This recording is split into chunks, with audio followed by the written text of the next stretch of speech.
रही है मेरी। हाँ जी सर, आ रही अच्छा है। जी, नेक्स्ट हम बात डिस्कस करेंगे effect of substituents and reactivity and orientation of mono substituted benzene. ये कल भी हमने डिस्कस किया था, लेकिन आज हम थोड़ा सा इसको रिवाइज करेंगे और मूव फॉरवर्ड होंगे कि इसमें और क्या क्या तब्दीलियाँ और चेंजेस आ सकती हैं और इसमें कौन से कंसेप्ट हैं जो समझने चाहिए हर स्टूडेंट्स को। अच्छा जी, हम कल वाली बात दोबारा रिवाइज करते हैं कि मोनो सब्स्टिट्यूटेड एरोमेटिक कंपाउंड, जिसमें हम सिंपलेस्ट एग्जांपल लेते हैं बेंजीन की, जिसके अंदर ऑलरेडी एक सब्स्टिट्यूएंट मौजूद होता है और वही सब्स्टिट्यूएंट जो है वो न्यू सब्स्टिट्यूएंट की लोकेशन को डिटरमिन करता है कि आने वाला सेकंड सब्स्टिट्यूएंट कहाँ जाएगा। तो इसका मतलब यह है कि पहले लगे हुए सब्स्टिट्यूएंट की नेचर को समझना बहुत बहुत ज़रूरी है। तो यहाँ पे लगे हुए जो सब्स्टिट्यूएंट होते हैं बेंजीन पे, वो टू टाइप्स के हो सकते हैं। या तो उन्हें कहा जाता है ये आर्थो और पैरा डायरेक्टिंग होंगे, या फिर इन्हें कहा जाता है ये मेटा डायरेक्टिंग होंगे। और इसके बारे में ऑलरेडी हम बता चुके हैं कि जहाँ पे भी ये सब्स्टिट्यूएंट लगा होगा उसके दोनों शोल्डर्स, हम कह सकते हैं दोनों शोल्डर्स वो आर्थो होते हैं, और आर्थो से नेक्स्ट जो पोजीशन होती है वो मेटा होती है, और मेटा से नेक्स्ट पोजीशन जो होती है वो पैरा पोजीशन होती है। तो एक्स जो ऑलरेडी सब्स्टिट्यूएंट लगा हुआ है, ये या तो आर्थो पैरा डायरेक्टर हो सकता है या फिर ये मेटा डायरेक्टर हो सकता है।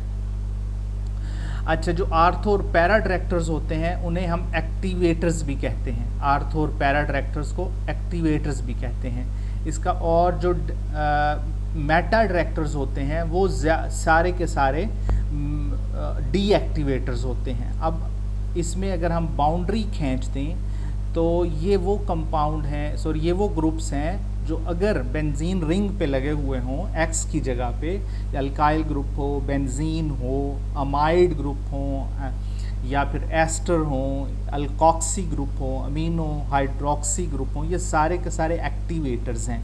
अगर ये एक्टिवेटर्स हैं तो इन्हीं को हम आर्थो और पैरा डायरेक्टर्स भी कहते हैं।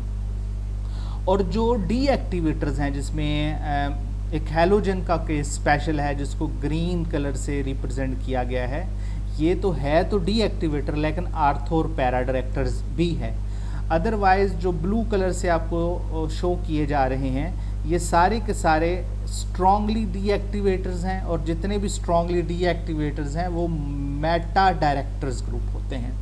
तो इसका मतलब हम ओवरऑल ग्रुप्स को तीन कैटेगरीज में मेजर अगर डिवाइड कर लें कि एक्टिवेटर्स जो हैं वो आर्थो पैरा डायरेक्टर्स हैं और डीएक्टिवेटर्स जो हैं वो मेटा डायरेक्टर्स हैं। लेकिन एक दोनों के दरमियान वाली एक कैटेगरी होती है जो डीएक्टिवेटर तो है लेकिन आर्थो और पैरा डायरेक्टर्स है, जो स्पेशली सिर्फ हैलोजन क्लास है। इसके अलावा ये किसी के लिए अप्लाई नहीं होती टर्म। ठीक होगी बात।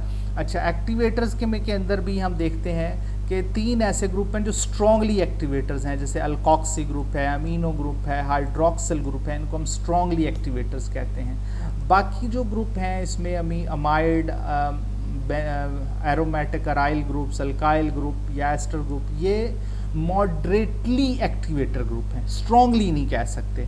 अब इसी तरह डीएक्टिवेटर में जो स्ट्रांगली डीएक्टिवेटर्स हैं ये तकरीबन सारे ही स्ट्रांगली डीएक्टिवेटर हैं, जिसमें nitro group, sulphonic group, carboxylic group, aldehyde group हैं, या कीटोनिक ग्रुप है, या फिर एस्टर ग्रुप लगा हुआ है थ्रो कार्बोनिल कार्बन, या फिर साइनाइड ग्रुप है, या ऐसा नाइट्रोजन जिसके ऊपर पॉजिटिव चार्ज है। इनको हम तमाम को स्ट्रांगली डीएक्टिवेटर्स कंसीडर करते हैं और ये मेटा डायरेक्टर्स हैं।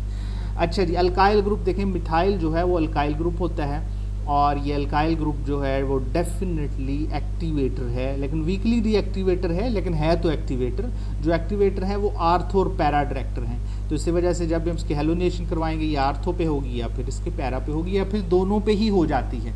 वीकली एक्टिवेटर में ये एक प्रॉब्लम होता है कि इसमें मिक्सचर ऑफ प्रोडक्ट बनता है, आर्थो आइसोमर भी बनता है, इस पर पैरा आइसोमर भी बनता है। जो वीकली डीएक्टिवेटर्स हैं, अब इसमें जैसे हैलोजेंस हैं, ऑलरेडी लगा हुआ है ब्रोमीन, अब इसके अंदर है तो ये डीएक्टिवेटर कहा, तो ये स्पेशल केस है। अगर जब हेलोजिनेशन करवाएंगे इसकी, या तो आर्थो पे होगी या फिर इसकी पैरो पे होगी या फिर दोनों पे ही हो जाती है इसकी, ठीक है जी। ये स्पेशल केस हम इसको कंसीडर करते हैं हेलोजेंस को जो वरना डीएक्टिवेटर होते मेटा अट्रैक्टर हैं, लेकिन हेलोजन डीएक्टिवेटर्स हैं, लेकिन रेजोनेंस इफेक्ट की वजह से ये इलेक्ट्रॉन डोनेटिंग है, और जो इंडक्टिव इफेक्ट है ये इलेक्ट्रॉन विदड्राइंग ग्रुप है। तो इस वजह से इंडक्टिव इफेक्ट इसका थोड़ा सा हम कहते हैं कंपैरिजन में होता है मेसोमेरिक इफेक्ट के या रेजोनेंस इफेक्ट के। इस वजह से हम कह सकते हैं दोनों में कंपटीशन होता है, मेसोमेरिक इफेक्ट में और इंडक्टिव इफेक्ट में, तो इसके अंदर मेसोमेरिक इफेक्ट बाजी ले जाता है, तो इस वजह से आर्थो पैरा अट्रैक्टिंग ग्रुप है। अच्छा, मॉडरेटली एंड स्ट्रांगली डीएक्टिवेटर जितने भी हैं, चाहे nitro group, sulphonic group, aldehyde group जो हैं, वो मेटा अट्रैक्टर्स ही होंगे। अच्छा जी, ये बात ओवरऑल आपको समझ में आ गई होगी। अब हम थोड़ा सा इसको डिटेल के साथ अगर डिस्कस करें, सपोज करें फॉर एग्जांपल हमारे पास कोई वीकली एक्टिवेटर ग्रुप है, वीकली में अल्काइल ग्रुप जो है वो वीकली एक्टिवेटर ग्रुप कंसीडर किए जाते हैं। अगर हम इनकी नाइट्रेशन करवाएं तो ये तो आर्थो और पैरा डायरेक्टर पे होनी चाहिए। हाँ जी, आर्थो पे होती है और पैरा पे भी होती है। 34% आर्थो वाली प्रोडक्ट बनती है, 63% मेटा वाली पैरा वाली प्रोडक्ट बनती है। लेकिन कुछ परसेंटेज जो है वो मेटा वाली भी आ जाती है, लेकिन जो बहुत कम परसेंटेज होती है उसको हम कंसीडर नहीं करते। इस वजह से हम ज़्यादातर जो मेजर कंसेप्ट आपको पढ़ा रहे होते हैं वो ऐसे यही पढ़ा रहे होते हैं कि अल्काइल ग्रुप जो है वो एक्टिवेटर है और आर्थो और पैरा डायरेक्टर है। तो फिर क्या मेटा वाली प्रोडक्ट बनती ही नहीं है? बिल्कुल नहीं बनती, नहीं, ऐसी बात नहीं है। कुछ परसेंटेज में मेटा वाली भी बन जाती है, लेकिन मेजर नहीं होती वो प्रोडक्ट। जो मेजर नहीं होती तो हम उस प्रोडक्ट को कंसेप्ट पढ़ाते हुए डिस्कस ही नहीं करते। तो इस वजह से हम ये इसको डिस्कस कर रहे होते हैं, आर्थो वाली को या पैरा वाली को डिस्कस कर रहे होते हैं, क्योंकि इनकी परसेंटेज ज़्यादा है, मिक्सचर ऑफ प्रोडक्ट्स बनती हैं इसके अंदर। फिर इन तमाम के मेल्टिंग पॉइंट्स में फ़र्क आ जाता है, तो इस वजह से ये इनके बॉइलिंग पॉइंट में डिफरेंस आ जाता है, जिसकी वजह से इनको सेपरेट फिर बाद में करवाया जाता है। एक मुश्किल मरहला होता है, एक स्टेप होता है कि पहले प्रोडक्ट बना ली, फिर उसके प्यूरिफिकेशन के स्टेप आगे आ जाते हैं। प्यूरिफिकेशन एक बड़ा कॉम्प्लिकेटेड और हार्ड वर्किंग स्टेप होता है ऑर्गेनिक केमिस्ट्री के अंदर, कि सिंथेसिस इतनी मुश्किल नहीं होती। पहले अगर सिंथेसिस हो भी जाए, आप कंडीशन सेट हो भी जाएं, तो अगला मरला प्यूरिफिकेशन का आ जाता है। अच्छा जी, अगर हमने सर जी यस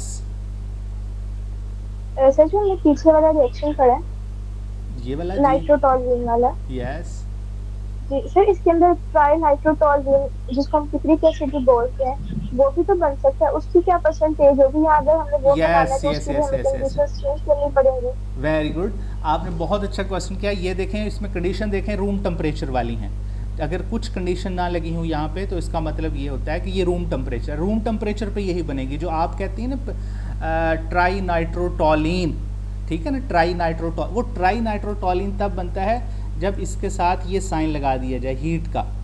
जब इसको हीट करेंगे तो फिर ऐसे ही हो जाएगा, सारी आर्थो पोजीशन कवर हो जाएंगी, नाइट्रो यहाँ भी लग जाएगा, यहाँ भी लग जाएगा, यहाँ भी लग जाएगा, टाई नाइट्रोटोलीन यहाँ भी लग जाएगा। तो 100 सेल्सियस या इससे ऊपर टेम्परेचर देना पड़ता है तो वो बन जाती है प्रोडक्ट। यहाँ पे कोई साइन नहीं है हीट का, तो इसमें यही प्रोडक्ट ही बनती है। आपने सही क्वेश्चन किया, चले साथ में ये बात क्लियर होगी। तो वो थोड़ी सी कंडीशन हमें चेंज करनी पड़ती हैं। अच्छा, टॉलीन से मेटा नाइट्रोबेंजोइक एसिड प्रिपेयर करना। अच्छा, ये आती होती हैं तो स्टेप वाइज प्रिपरेशंस के कैसे टॉलीन से मेटा नाइट्रो बेंजोइक एसिड आप तैयार कर सकते हैं, उस कौन सी कंडीशन में। सबसे पहले टॉलीन की ऑक्सीडेशन करवाते हैं, यानी मिथाइल ग्रुप की KMnO4 की प्रेजेंस में ऑक्सीडेशन होती है, और मिथाइल ग्रुप है कार्बोक्सिलिक में चेंज होता है। इतनी आसानी से नहीं होता ये रिएक्शन, पर्सनली मैंने लगाया हुआ है। ये जो हम आपको पढ़ा रहे हैं रिएक्शन, ये खुद मैंने लैब में किया हुआ है यहीं खाजा। लेकिन मिथाइल ग्रुप इतनी इजीली कार्बोक्सिलिक के अंदर चेंज नहीं होता। इसको मैंने बहुत ज़्यादा स्ट्रांगली हीट भी किया, और बल्कि एक लैब में एक दफ़ा ब्लास्ट भी हुआ इसकी वजह से, लेकिन हमसे कार्बोक्सिलिक ग्रुप बेंजोइक एसिड नहीं बन सका। तो मैंने फिर कुछ सीनियर टीचर से डिस्कस किया, तो वो कहते हैं यहाँ पे ज़्यादातर इथाइल ग्रुप हो या प्रोपाइल ग्रुप हो तो फिर वो इजीली बेंजोइक एसिड के अंदर चेंज हो जाता है। अच्छा जी, नेक्स्ट कार्बोक्सिलिक ग्रुप। तो कैसा है, मेटा अट्रैक्टिंग ग्रुप है, तो नाइट्रेशन करवाएंगे तो नाइट्रो ग्रुप जो है वो मेटा पोजीशन पे आके अटैच होगा। अच्छा जी, अब नीचे वाली भी देखें, अगर नाइट्रेशन सिर्फ टॉलिन की करवाएं तो वो आर्थो पे है, वो पैरा पे है। देखें पिछला रिएक्शन कुछ बुक्स में मैंने ये देख बताया कि कुछ बुक्स में ऐसा लिखा होता है कि सिर्फ तीनों प्रोडक्ट लिखी, 34% आर्थो वाली, 3% मेटा वाली, 63% पैरा वाली। तो ये मैं ये रिएक्शन देने का पर्पज़, बताने का पर्पज़ ये था कि ज़्यादातर बुक्स में आपको इसी तरह का रिएक्शन मिलेंगे कि एक आर्थो वाली बना के शो कर देंगे, एक पैरा वाली बना के शो कर देंगे। दोनों को बॉइलिंग पॉइंट में डिफरेंस है कि आर्थो वाले के बॉइलिंग पॉइंट जो होता है 225 सेल्सियस होता है और पैरा वाले का बॉइलिंग पॉइंट 238 होता है। तो बॉइलिंग पॉइंट के डिफरेंस की बेस पे इनको सेपरेट किया जा सकता है। मेटा वाली लिखी नहीं इसने प्रोडक्ट कि वो इतनी माइन्यूट बनती है जिसको वो जो बहुत माइन्यूट क्वांटिटी में बनती है, या उसको लिखना ही गवारा नहीं करते, बल छोड़ें जी इसको नहीं लिखते, हालांकि वो लिखनी चाहिए कि इतनी बनती तो है। अच्छा जी, एक और इसमें कंसेप्ट हम डिस्कस करेंगे, स्टीरिक इफेक्ट भी कोई मैटर करता है इलेक्ट्रोफिलिक सब्स्टिट्यूशन रिएक्शन में। टर्शियरी ब्यूटाइल ग्रुप है, अगर बेंजीन पे लगा हुआ बड़ा बल्कि ग्रुप है टर्शियरी ब्यूटाइल, और टर्शियरी ब्यूटाइल जैसा भी है लेकिन इसका इफेक्ट तो +R ही कंसीडर किया जाएगा कि, और इसका इंडक्टिव इफेक्ट भी +I कंसीडर किया जाएगा, यानी कि एक्टिवेटर तो है लेकिन आर्थो पैरा अट्रैक्टर होना चाहिए फिर। लेकिन इसमें आर्थो वाली प्रोडक्ट बनती ही नहीं है, सिर्फ और सिर्फ पैरा वाली बनती है। अगर हम टर्शियरी ब्यूटाइल क्लोराइड यानी कि फ्रीडल क्राफ्ट अल्काइलेशन करवाएं in the presence of aluminium chloride, तो पैरा वाली बनती है। क्यों बनती है? क्योंकि आर्थो पे स्टीरिक हिंड्रेंस बहुत ज़्यादा आ जाएगी, तो स्टीरिक हिंड्रेंस की वजह से स्टेबिलिटी नहीं होगी उसकी, तो इसलिए आर्थो वाली कोई प्रोडक्ट नहीं मिलेगी आपको, प्योर और प्योर सिर्फ एक ही प्रोडक्ट मिलेगी पैरा वाली। ठीक है जी, तो स्टीरिक फैक्टर भी काउंट होते हैं। अच्छा जी, नाइट्रो की बात करें, अगर नाइट्रो बेंजीन है, ऑलरेडी हमारे पास बेंजीन पे नाइट्रो ग्रुप लगा हुआ है, तो नाइट्रो ग्रुप कैसा है कि आप के पास नाइट्रो ग्रुप तो मेटा अट्रैक्टिंग ग्रुप है, तो आपको नेचर अगर पता है इसकी, तो इलेक्ट्रॉन विथड्राइंग ग्रुप है, इसका रेजोनेंस इफेक्ट जो है -I है, -R है, और इंडक्टिव इफेक्ट भी -I है, दोनों इफेक्ट -M में हैं। अगर दोनों इफेक्ट माइनस में हैं तो वो स्ट्रॉन्ग डीएक्टिवेटिंग ग्रुप कंसीडर किया जाता है। तो अगर हम इसकी नाइट्रेशन करवाएं रूम टेम्परेचर के ऊपर, तो आप देख रहे हैं 91% जो है वो मेटा वाली प्रोडक्ट मिल रही है, हालांकि 7% आर्थो वाली भी है, 2% पैरा वाली भी है। तो हमने तो कंसेप्ट में आपको ये पढ़ाया है कि मेटा अट्रैक्टिंग ग्रुप जो होते हैं वो सिर्फ मेटा वाली प्रोडक्ट देनी चाहिए उनको। नहीं, थीरी में ऐसा ही होता है, जबकि प्रैक्टिकली जब हम लैब में परफॉर्म करते हैं रिएक्शंस को, तो हमें कुछ ना कुछ परसेंटेज आर्थो और पैरा वाली भी मिल जाती हैं। तो लेकिन मेजर प्रोडक्ट को हम लिखते हैं और मेजर प्रोडक्ट के लिहाज से ही हम कंसेप्ट पढ़ा रहे होते हैं आपको बुक्स के अंदर। अच्छा जी, नेक्स्ट हमारे पास है मिथॉक्सी ग्रुप। मिथॉक्सी ग्रुप कैसा ग्रुप है, अगर आप किसी नेचर समझें तो मिथॉक्सी ग्रुप में देखें ऑक्सीजन के ऊपर लॉन पेयर होते हैं। अगर ये लॉन पेयर है तो इसका मतलब इसका इफेक्ट जो है वो +R होगा, क्योंकि अपना लॉन पेयर बेंजीन के साथ रेजोनेंस में इन्वॉल्व कर देता है। और दूसरा इफेक्ट इंडक्टिव इफेक्ट कैसा होगा, जो act via sigma bond, that is the -I effect, यानी ऑक्सीजन इलेक्ट्रोनेगेटिव एलिमेंट भी है, तो इलेक्ट्रोनेगेटिव होने की वजह से सिग्मा बॉन्ड की इलेक्ट्रॉन डेंसिटी को अपनी तरफ अट्रैक्ट करेगा, बट लोन पेयर की वजह से अपने लोन पेयर को बेंजीन के साथ रेजोनेंस में भी इन्वॉल्व करेगा। तो इंडक्टिव इफेक्ट के ऊपर रेजोनेंस इफेक्ट हमेशा क्या कहते हैं, डोमिनेट कर जाता है। तो डोमिनेट करने की वजह से ये आर्थो और पैरा अट्रैक्टिंग ग्रुप बनेंगे। 60% इसमें पैरा वाली प्रोडक्ट बनेगी और 40% इसमें आर्थो वाली प्रोडक्ट बनेगी। ठीक है जी, यानी पैरा वाली फिर भी ज़्यादा बन रही है। क्यों बन रही है, इसकी वजह क्या है कि इसमें फिर भी वो कुछ ना कुछ फैक्टर स्टीरिक आ जाता है, जिसकी वजह से आर्थो वाली प्रोडक्ट कम बन रही होती है और पैरा वाली इसमें ज़्यादा बन रही होती है। अब इसमें नेक्स्ट कंपाउंड देखें, इसमें इसको हम कह सकते हैं कार्बोनिल कंपाउंड है, और ये कीटोनिक कंपाउंड है, कीटोन है बेसिकली, एसीटोफिनोन हम इसे कहते हैं। तो ये कार्बोनिल ग्रुप जो होते हैं ये इलेक्ट्रॉन विद ड्राइंग ग्रुप होते हैं। तो इसका मतलब इनका इफेक्ट जो होता है, रेजोनेंस इफेक्ट, वो -I होता है, और जो इंडक्टिव इफेक्ट है वो भी -I है, रेजोनेंस इफेक्ट वो -R है, या -M भी लिख सकते हैं, इसको मीजोमेर इफेक्ट भी कहते हैं। तो अगर इसकी अल्काइलेशन करवाएंगे, अगर आपको इसकी नेचर का पता है तो आप समझ जाएंगे कि डेफिनेटली इसमें मेटा प्रोडक्ट बनेगी। देखिए 72% बन रही है, इसका मतलब है आर्थो और पैरा वाली भी बन रही है, जो 72% के अलावा है।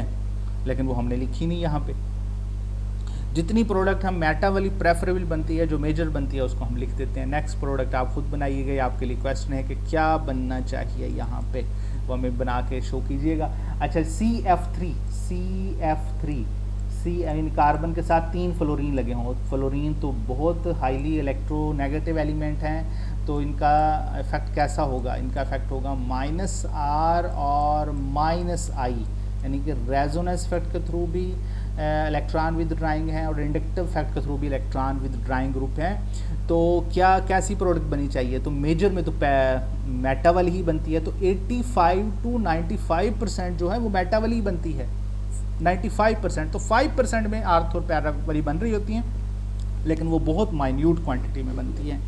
अच्छा, ये सारी बातें जो हो गई थी वो तो हमने बता दी थी आपको कि अगर ऑलरेडी बेंजीन पे या एरोमेटिक कंपाउंड पे एक सब्स्टिट्यूएंट लगा हुआ हो और अगर हम सेकंड सब्स्टिट्यूएंट लाना चाह रहे हैं, तो फिर क्या कंसेप्ट जो हैं वो हमें अंडरस्टैंड करने हैं और ऑलरेडी लगे हुए कंपाउंड की नेचर को समझना है, तो फिर जाके हम ये बता सकते हैं कि ये आर्थो वाली प्रोडक्ट्स बनेंगी या आर्थो और पैरा वाली बनेंगी या सिर्फ मेटा वाली बनेंगी। अगर सपोज करें 2 ऑलरेडी सब्स्टिट्यूएंट लगे और तीसरा सब्स्टिट्यूएंट लाना हो हमने बेंजीन पे। फॉर एग्जांपल हमारे पास बेंजीन है और यहाँ पे देख लें, इसमें एक मिथाइल ग्रुप है जिसका इफेक्ट जो हम कह सकते हैं +R है, और इसी की पैरा पोजीशन पे एक ऐसा ग्रुप लगा हुआ है जिसका इफेक्ट -R है। यानी कि एक ग्रुप ऐसा लगा हुआ है जो रेजोनेंस इफेक्ट के थ्रू जो है वो अपने बॉन्ड जो है वो बेंजीन के साथ रेजोनेंस में इन्वॉल्व कर देता है, यानी कि बेंजीन को एक्टिवेट करता है। दूसरा ग्रुप ऐसा लगा हुआ है जो बेंजीन रिंग को डीएक्टिवेट कर रहा होता है। तो फिर तीसरा सब्स्टिट्यूएंट कहाँ लगेगा आने वाला, अगर हम इसकी नाइट्रेशन करवाएं? मिथाइल के रिस्पेक्ट से पैरा पोजीशन तो पहले ही कवर है, तो मिथाइल के रिस्पेक्ट से तो आर्थो पैरा डायरेक्टर होना चाहिए। तो इसका मतलब बाकी तो आर्थो पोजीशन बचती हैं, ये वाली बचती है या फिर और ये वाली बचती है, और नाइट्रो के लिहाज से यही पोजीशन मेटा है।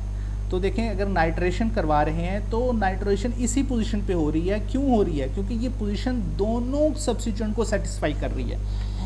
इस ऑलरेडी लगे हुए नाइट्रो की वजह से ये मेटा पोजीशन बन रही है, ये मेटा पोजीशन बन रही है with respect to this nitro, और with respect to this methyl ये पोजीशन आर्थो बन रही है। तो इसका मतलब है इस पोजीशन पे नाइट्रेशन होगी, क्योंकि ऑलरेडी दोनों सब्स्टिट्यूएंट इसके ऊपर सेटिस्फाई हो जाते हैं। एक के लिहाज से ये मेटा पोजीशन है, दूसरे के लिहाज से ये आर्थो पोजीशन है। चलें जी, ये कंसेप्ट होप सो ये समझ में आ गया होगा आपको कि कहाँ पे होगी। अगर हम इसकी हेलोजिनेशन करवाएं तो हेलोजिनेशन भी देखें वहीं पे हो रही है, आर्थो पोजीशन पे विद रिस्पेक्ट टू मिथाइल और विद रिस्पेक्ट टू नाइट्रो ये मेटा पोजीशन बनती है। तो इसी पोजीशन पे हेलोजिनेशन होगी, इधर करवा लें या फिर इस साइड पे करवा लें, डजंट मैटर, क्योंकि दोनों ही इसमें आर्थो पोजीशन है। ठीक है जी। अच्छा जी, एक और केस है, 2 ग्रुप लगे हुए हैं और दोनों ही +R वाले ग्रुप हैं। फॉर एग्जांपल मिथाइल ग्रुप है, इसका इफेक्ट भी +R है, यानी हाइपर कॉन्जुगेशन की वजह से ये इलेक्ट्रॉन डोनेटिंग है ग्रुप है, और इधर से हाइड्रोक्सिल ग्रुप है, बड़ा स्ट्रांगली एक्टिवेटर ग्रुप है और इसका इफेक्ट भी +R है, यानी कि दोनों ग्रुप ही एक्टिवेटर्स हैं। अब इस मिथाइल की वजह से ये दोनों पोजीशन जो हैं ये आर्थो पोजीशंस हैं, और इस हाइड्रोक्सिल की वजह से ये दोनों पोजीशन आर्थो पोजीशंस हैं। अब जब नाइट्रेशन करवानी है तो फिर तो होना तो ऐसे चाहिए कि ये मिथाइल भी सेटिस्फाई हो जाए, ये हाइड्रोक्सिल भी सेटिस्फाई हो जाए, तो चारों की चारों पोजीशंस के ऊपर नाइट्रेशन हो जाए। लेकिन नाइट्रेशन सिर्फ और सिर्फ आर्थो पे हो रही है, वो ortho position with respect to hydroxyl group. ऐसा क्यों है?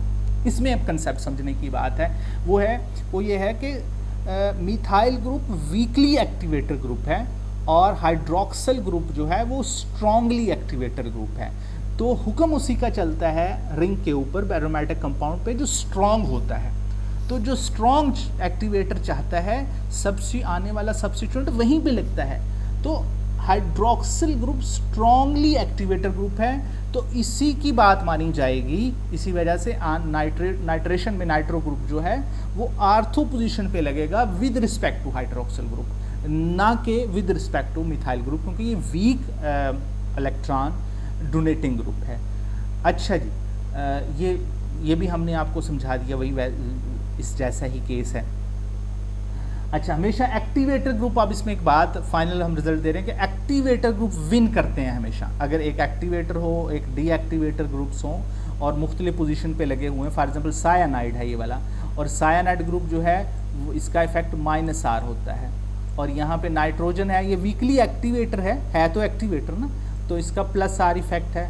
तो कहता है इसमें ये वाला नाइट्रोजन चाहता है कि ये इसकी आर्थो पोजीशन है इसके रिस्पेक्ट से, और ये इसकी पैरा पोजीशन है, आने वाला सब्स्टिट्यूएंट इन आर्थो पे लगे या फिर इस पैरा पे लगे, और इस विद रिस्पेक्ट टू सायानाइड तो ये इसके लिए मेटा पोजीशन है, क्योंकि मेटा डायरेक्टर ग्रुप है सायानाइड, और एक और मेटा पोजीशन है जो ऑलरेडी कवर्ड है, तो एक ही मेटा पोजीशन बनती है इसके रिस्पेक्ट जो कि ये वाली बनती है। तो अब किसका हुक्म माना जाएगा? नाइट्रेशन, हेलोजिनेशन करवाएं, नाइट्रेशन करवाएं, वो कहाँ पे होगी?